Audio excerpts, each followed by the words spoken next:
Tu sais ce qui est bizarre? Je suis née après les années 70. Je n'ai jamais mis les pieds dans un dancing, jamais acheté un vinyle neuf, jamais vécu sans Internet. Et pourtant, quand j'entends certaines chansons de cette époque, quand je tombe sur des photos de Paris en 1974, quand je vois ces couleurs, ces vêtements, cette façon qu'ils avaient d'être ensemble, je ressens quelque chose. Quelque chose qui ressemble à du manque, pour une époque que je n'ai objectivement jamais vécue. Et la première fois que j'en ai parlé autour de moi, j'ai réalisé que tout le monde ressentait exactement la même chose. Pour des époques différentes. Les années 50, les années 20, les années 60, mais le même sentiment. Alors j'ai cherché. Et ce que j'ai trouvé m'a complètement changé ma façon de voir notre époque. C'est ce qu'on va explorer aujourd'hui. Mais d'abord, est-ce que toi, tu as une époque comme ça, une décennie, une période, un endroit dans le temps où tu aurais voulu naître? Dis-le-moi en commentaire parce que je suis vraiment curieuse de savoir. Et tu vas voir que les réponses vont se ressembler. Donc les chercheurs appellent ça la nostalgie imaginaire, ou parfois anémoïa, un mot inventé par un poète américain pour décrire exactement ça. La nostalgie d'un temps qu'on n'a jamais connu. C'est différent de la nostalgie classique. La nostalgie classique, c'est quand tu repenses à ton enfance, une odeur de cuisine, de ta grand-mère, une chanson que t'écoutais à 15 ans dans ta chambre, un été particulier. C'est un souvenir personnel, ancré dans ta propre vie, qui remonte. La nostalgie imaginaire, c'est radicalement différent. C'est le désir d'une époque que t'as jamais touchée, que t'as jamais respirée, que t'as jamais vécu de l'intérieur. C'est un manque pour quelque chose que tu n'as jamais possédé. Et ce qui est fascinant, vraiment fascinant, c'est que des études ont montré que les gens ressentent souvent cette nostalgie imaginaire plus intensément que la nostalgie de leur propre passé. Autrement dit, tu peux manquer plus les années 70 que tu n'as pas vécu que ton propre lycée. Ça paraît absurde, dit comme ça. Et pourtant, si je te demande maintenant, est-ce que tu as une époque qui t'attire comme ça? Je parie que tu as une réponse immédiate, sans réfléchir. Parce que ce sentiment-là, il est universel. Il traverse toutes les générations, toutes les cultures, et il y a des raisons très précises pour lesquelles il existe. La première raison, c'est ce que j'appelle le filtre de la fiction. Et c'est probablement la plus importante de toutes. On ne connaît ces époques qu'à travers ce qu'on a gardé. Et ce qu'on garde, ce qu'on choisit de conserver, de célébrer, de transmettre, c'est toujours le meilleur. Les meilleurs films, les meilleures chansons, les photos les plus belles, les moments les plus marquants. Pense à ce qu'on a gardé des années 60. Audrey Hepburn, dans Breakfast at Tiffany, la nouvelle vague française, les Beatles sur les toits de leur immeuble, Woodstock, et les photos de Paris avec ses cafés, ses intellectuels, ses terrasses. Maintenant, pense à ce qu'on n'a pas gardé. Le mardi matin pluvieux à Paris en 1962, la file d'attente interminable à la poste en 74, l'appartement mal chauffé en hiver, les tâches administratives ennuyeuses, les disputes banales, la routine grise du quotidien ordinaire. Personne n'a filmé ça. Personne n'a photographié l'ennui de 1967. Personne n'a enregistré les moments où ces époques étaient exactement aussi banales que la nôtre. Ce qui reste, c'est l'essence. Ce qui reste, c'est le glamour. Ce qui reste, c'est les moments où ces époques étaient vraiment intensément elles-mêmes. Donc, dans ta tête, ces décennies sont parfaites, par construction. Pas parce qu'elles l'étaient vraiment. Elles avaient leurs guerres, leurs injustices, leur quotidien ennuyeux, exactement comme le nôtre. Mais parce que tout ce qui était banal a disparu dans l'oubli et qu'il ne reste que ce qui était exceptionnel. Tu es nostalgique d'un best-of. Et le best-of est toujours meilleur que l'album complet. C'est la première raison, mais c'est pas la seule. La deuxième raison, c'est ce que j'appelle l'illusion de la simplicité. Plus une époque est lointaine, plus elle nous semble simple, apaisée, moins chaotique, comme si la vie était plus facile avant. Les années 70, dans notre imaginaire collectif, c'est quoi?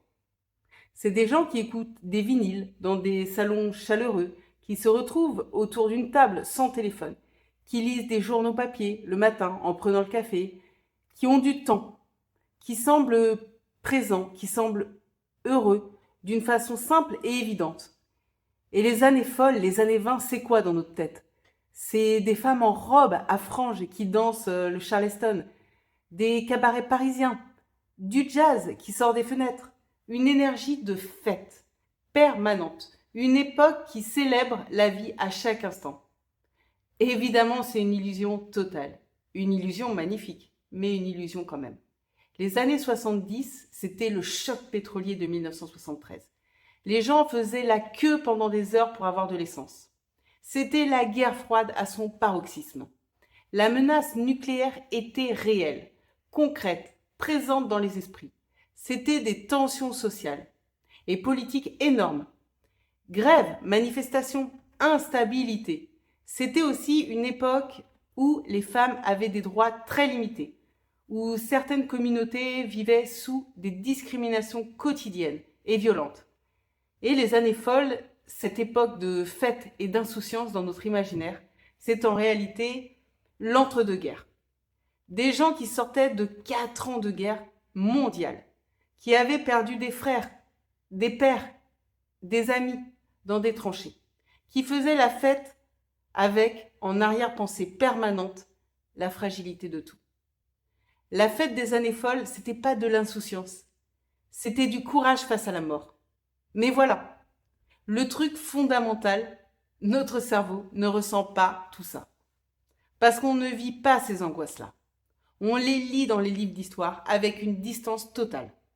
On les regarde dans des documentaires depuis notre canapé. On les observe comme on observe un tableau dans un musée. Avec intérêt, avec émotion parfois, mais sans jamais vraiment les ressentir dans le corps. Par contre, nos angoisses à nous, les notifications infinies qui n'arrêtent jamais, l'overdose d'informations permanentes, la vitesse qui s'accélère chaque année, la pression des réseaux sociaux, le sentiment constant de ne jamais être assez présent, assez productif, assez performant, assez visible, on le vit de l'intérieur. On se réveille avec elle. On s'endort avec elle. On les porte dans le corps physique. Et il y a quelque chose d'encore plus subtil. Quand on pense aux gens des années 70, on les imagine sans téléphone, sans notification, sans réseaux sociaux. Et on se dit qu'ils devaient être tellement plus présents, tellement plus dans le monde. Mais eux, ils ne vivaient pas ça comme de la présence. Ils vivaient juste leur vie normale. C'est nous qui projetons sur eux ce qu'on cherche et qu'on n'a pas. Donc le passé semble toujours plus calme que le présent. Pas parce qu'il l'était objectivement, mais parce qu'on l'observe sans le vivre. Et observer, c'est toujours infiniment plus confortable que vivre. C'est une asymétrie totale et permanente. Et notre cerveau ne sait pas faire la différence entre les deux. La troisième raison est la plus intéressante selon moi, et la plus personnelle. C'est une question d'identité. Parfois, on est attiré par une époque, pas juste pour son esthétique ou son ambiance, mais parce qu'on sent profondément qu'on y aurait mieux correspondu. Que notre façon d'être, nos valeurs, notre rythme de vie, ce qu'on trouve beau, tout ça aurait été mieux accordé à ce moment-là qu'au monde d'aujourd'hui. Quelqu'un qui aime les objets qui durent, la lenteur, les choses tangibles qu'on peut tenir dans les mains, il va se sentir beaucoup plus proche des années 60 que de 2026. Quelqu'un qui aime la liberté totale, l'expérimentation, la musique comme seul langage universel, le refus des conventions, il va être irrésistiblement attiré par les années 70. Quelqu'un qui aime l'élégance, la fête, l'énergie de l'après-guerre, cette façon de célébrer le présent après des années de privation. Il va être fasciné par les années folles. C'est une façon très puissante de se définir par contraste avec le présent. De dire, je suis ce type de personne et ce type de personne aurait été plus à sa place là. Et c'est pas forcément faux d'ailleurs. Certaines personnalités correspondent vraiment mieux à certaines époques. Le problème, c'est qu'on idéalise. On oublie qu'on aurait vécu les parts sombres, les injustices, les limitations de ces époques. Pas seulement les belles soirées et les belles chansons. Mais Cette attraction nous dit quelque chose de profondément vrai sur nous, sur ce qu'on valorise vraiment, sur ce qu'on cherche, sur ce qui nous manque dans le monde tel qu'il est aujourd'hui. Et là, on arrive à ce que je trouve le plus fascinant dans tout ça. Cette nostalgie imaginaire, ce désir collectif et massif du passé.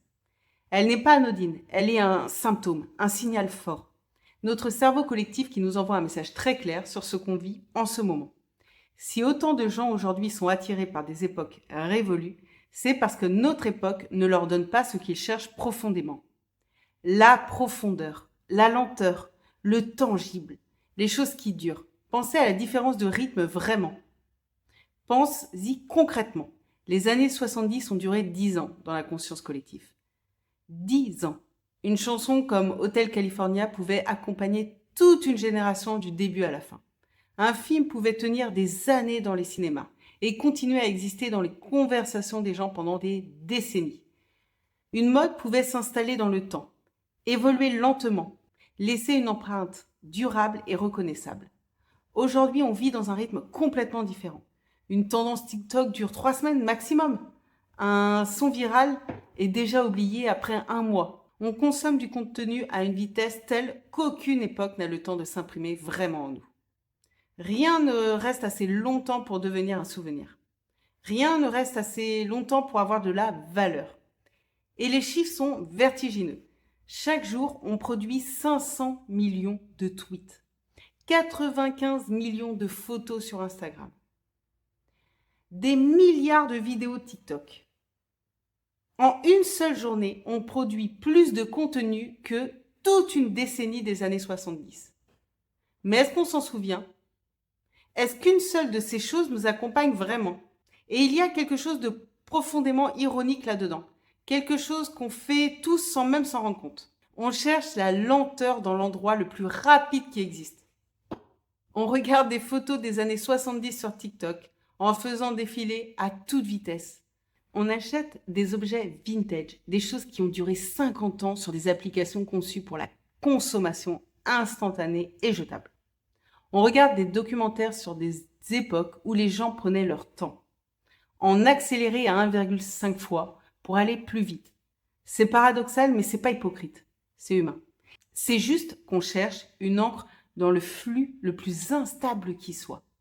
On cherche de la profondeur dans un monde qui a tout optimisé pour la surface.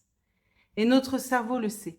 Il cherche ces époques comme on cherche de l'eau quand on a soif. Pas par nostalgie sentimentale, par besoin réel. Ce que ces époques nous attirent, c'est peut-être juste ça finalement. L'idée qu'une chose pouvait durer, qu'un objet pouvait vieillir avec toi et prendre de la valeur avec le temps, qu'une chanson pouvait tenir compagnie pendant des années sans être remplacée par la suivante, qu'un magazine pouvait se lire et se relire et continuer à avoir de la valeur 6 mois après sa sortie. C'est pas du passé qu'on veut, c'est de la durée. Alors, est-ce que c'est sain d'être nostalgique d'une époque qu'on n'a pas vécue ? Je pense que oui, à condition de comprendre ce que ça nous dit vraiment. C'est pas une fuite du présent, c'est pas une immaturité, c'est une boussole. Ça nous indique ce qu'on cherche vraiment, de la profondeur, de la lenteur, du tangible, des choses qui durent et qui ont de la valeur dans le temps. Et la vraie question, c'est pas comment revivre le passé, c'est comment recréer ces conditions maintenant, dans notre vie telle qu'elle est. Faire des choix conscients et actifs sur ce qu'on consomme et ce qu'on achète. Comment on passe notre temps. Choisir des objets qui durent plutôt que des objets jetables. Choisir de lire plutôt que de scroller. Choisir la profondeur plutôt que la vitesse. Choisir de s'immerger vraiment dans une époque plutôt que de la consommer en surface. C'est possible. C'est un choix actif dans un monde qui pousse dans l'autre sens. Et si toi aussi tu as envie de vraiment replonger dans ces époques, les années folles, les années 70, de les explorer en profondeur, de les toucher, de les ressentir autrement qu'en faisant défiler des photos sur un écran, je t'invite à découvrir Autior. Autior, c'est un magazine de jeux immersif que j'ai créé exactement pour ça. Pour te replonger dans des époques à travers des énigmes, des défis culturels. Tu tiens l'époque dans les mains. Tu la cherches, tu la décodes, tu la ressens. Le lien est dans la description, le site c'est auteur.fr et si tu veux suivre l'aventure au quotidien, les coulisses, les nouvelles éditions, les contenus exclusifs, je suis sur Instagram, auteur.fr. Dis-moi donc en commentaire de quelle époque t'es nostalgique, sans l'avoir vécu. Moi, c'est les années folles, pour l'énergie, l'esthétique et cette façon qu'ils avaient de célébrer le présent après des années de guerre. Je trouve ça beau. À la semaine prochaine!